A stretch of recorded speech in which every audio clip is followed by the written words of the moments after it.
Some of President Trump's executive orders will change policies and curriculum for progressive school districts across the country, including transgender ideology as well as illegal discrimination. Joining us this morning to discuss is Parents Defending Education's Director of Outreach, Erica Sanzi. Erica, good morning to you. Yesterday, the Department of Education did take action to eliminate DEI in public schools. First, talk about what this means. What does this entail?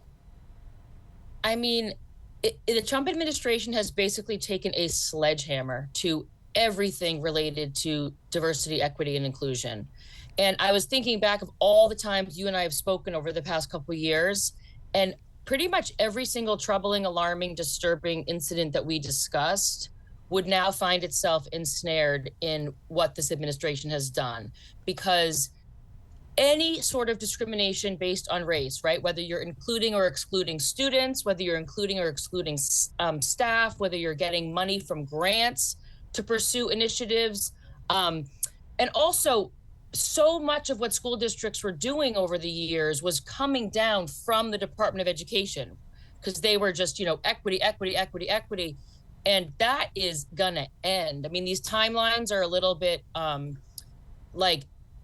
I want to say it's about 120 days, but don't quote me, where like the different departments are going to have to get guidance out to school districts, et cetera, to help them understand what it is that they need to do and not do to get in line with this. Yeah, it's an ambitious timeline because you essentially have to reverse the past 4 years of the previous administration.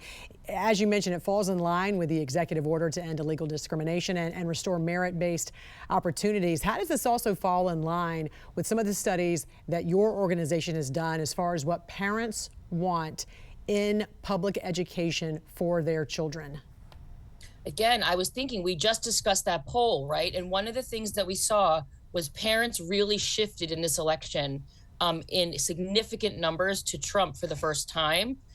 And my sense is, while all the pundits are sort of out there still, I don't know what happened, or sort of like having these ridiculous conversations about the election, Trump knew. My sense is he and his people knew, just like we had an ear to the ground that this was coming because what we were hearing from parents, they clearly knew that parents had really reached a tipping point in terms of this sort of obsession with race and gender in their schools. And I suspect that many parents across the political spectrum, when they hear about this, are going to be like, oh my God, thank God, it's about time. Because keep in mind, the first Trump administration didn't really tackle this. This stuff had been in place for a long time. Obama had instituted much of it. It didn't really change because I'm not sure that at that time people had a real understanding of what it was. Post 2020, people have an understanding, and he's just coming in and kind of blowing the whole thing up. And this is exactly what happened when kids were at home and not going to school, and parents could see what was really happening in their child's classroom. Another conversation that we've had over and over again, and that's kind of what kind of blew this thing all up, right? Which is kind of how a lot of these grassroots organizations like yours really began. One of Trump's executive orders is titled "The Defending Women from Gender Ideology Extremism and Restoring Biological Truth to the Federal Government." We talked about this so many times. I think this was definitely an underestimated issue during the elections. What does this all mean for schools going forward? And what's the timeline here? They have a shorter timeline on this one. I'm pretty sure they have to get this new guidance out within 30 days. So this was a top priority as predicted. And again, they're basically saying male and female, that's it. So any sort of federal documents, et cetera, all of these other genders and words that have been invented in recent years, those are gone. And so they're moving back to that. And the other thing is, it's very much about reestablishing the boundaries of private spaces.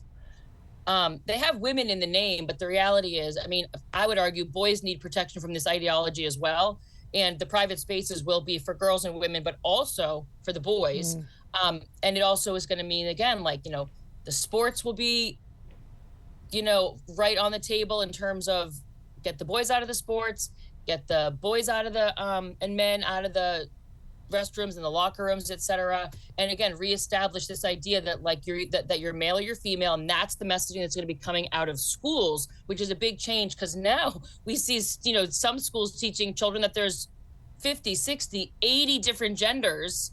And this is just, again, this was a top priority, and I think we're going to see big changes. And I think school districts are now going to hope and pray that their lawyers understand what's going on. And I'm going to tell you, I'm not sure a lot of them do. And again, this is what the majority of parents on numerous polls have said, but not just parents.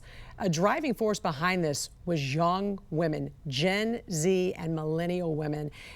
We saw a huge uprising in that specific demographic during the elections as well. Director of Outreach, go ahead. And not just our polling, but also correct. A week or two after ours, the New York Times polling confirmed it. This number was just massive in the general public and with parents. And I think, again, like, and also this is a promises made, promises kept.